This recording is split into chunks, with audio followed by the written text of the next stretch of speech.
Someone who's long been interested in the disappearance of Madeleine McCann. I've made 2 documentaries about the British child's disappearance. I've also talked on countless TV and radio shows about her disappearance. I have never subscribed to the official narrative of an abduction. And generally, I ignore the media noise around it because it's just about exploiting her name and making money from her. But this week's media noise, I cannot ignore because it's so widespread. It's such a massive lie that it is unconscionable for me to ignore it.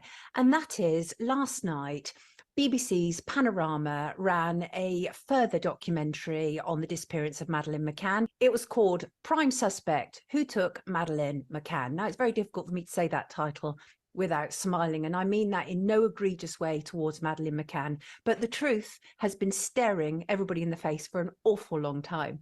And so I just find that title very interesting. So the idea was Richard Bilton, a BBC reporter who has previously covered the disappearance of Madeleine McCann, traipsed across Portugal and Germany following the prime suspect, Christian B. Now, Bilton has form for mis and disinformation around this case. He previously claimed during Panorama's 10th anniversary into the disappearance of Madeleine McCann that the Smith family had changed their minds about their sighting. If you're not familiar, the Smith family are a family from Ireland who were at their holiday home in Portugal on the night that Madeleine was reported missing, and they saw a man carrying a child of which they described as 60 to 80% sure that it was Madeleine's father, Jerry, who was carrying the child. Richard Bilton claimed that they had changed their mind about this, and that was not true. That had not happened. It was also Richard Bilton, who I cover in my film, Madeleine McCann, Public Relations and Saving Reputations, who received information from Justin McGuinness, who was the McCann's very well paid PR, and she gave him police information regarding Kate McCann's police interview that was confidential. He has this whole thing of constantly portraying the McCanns as victims. And as a journalist who has looked into this story, I can tell you that that is an incredibly simplistic and partisan take of the story. So PR, the public relations around Madeleine, has gone into overdrive yesterday and today. So the BBC went even further and claimed that a delegation of senior Portuguese police officers travelled from Lisbon to London earlier this year, where they met and apologised to Jerry McCann. Now, it's not entirely clear why, if that should have happened, why they should have apologised to Mr. McCann alone, or indeed why they should have apologised to Mr. McCann at all. Let's bear in mind that even though this has now been repeated throughout mainstream media, The Guardian, The Times, all saying the same thing, police travel to the UK and apologise to the McCanns, we only have Richard Bilton and the BBC's word for it. That is not to be trusted. I could literally sit outside a building and say people inside there did A, B, C and D with absolutely no direct quotes. The PJ didn't give any quotes. In fact, the PJ have released a statement which says absolutely nothing about any kind of apology. Do not trust the BBC, especially when it comes to children. And I'll tell you this, as someone who has investigated Kate and Jerry McCann, they are people who love good publicity. So if the Portuguese police had apologised to them, I'm shocked that they didn't come out and release a press release about it. Something doesn't add up, right? Something doesn't add up. And furthermore, if the Portuguese police had apologised to Jerry McCann, why? Why have you apologised to a man who, by his own admission of negligence, his daughter is missing? Very strange policing going on here. And talking about strange policing, why is our own Metropolitan Police still continuing with the £14 million taxpayer-funded Operation Grange? It's a crime that occurred in another country, and British police haven't even investigated the 9 adults who were with Madeleine on the night she was reported missing. Look, it's a simple fact that most child abductions are carried out at the hands of someone who knows the child.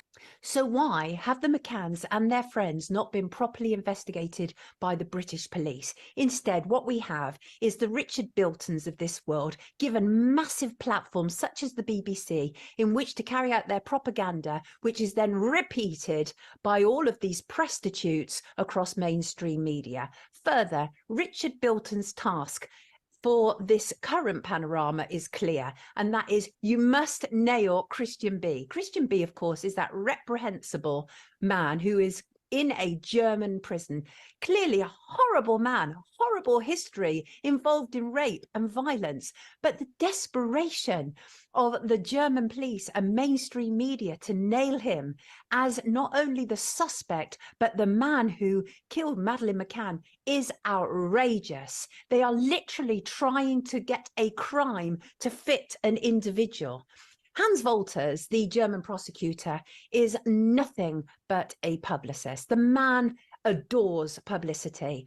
I believe, it is my firm belief, absolutely, that he threw his hat in the ring and saying that in one of his prisons is the man who took and killed Madeleine, because Hans Wolters wanted a slice of the publicity that comes along with anything to do with the investigation of Madeleine McCann. None of these people that I'm discussing today are to be trusted with the investigation of Madeleine McCann, right? None of them. And, you know, the thing is, I suppose from the perspective of like the BBC and Richard Bilton, anything is worth a shot, right? Even though there's nothing for them to go on to link Bruckner to Madeleine McCann. And when Richard Bilton actually asked Hans Wolters whether he believed Madeleine was dead, the man looked like he had just swallowed all his lies in one great gulp, right? He just literally looked absolutely insane. So the reason I'm saying this today is I think it is absolutely reprehensible the way people report on this story. It will not help to find out what happened to Madeleine McCann when we are being told PR publicity statements about the McCanns being apologized to, about a man in a German prison being responsible for the disappearance of Madeleine McCann. The truth is out there, right? But you won't find it on a BBC program, and you won't find it in The Guardian or The Times or any of mainstream media who love repeating this nonsense. They are all complicit in the cover-up.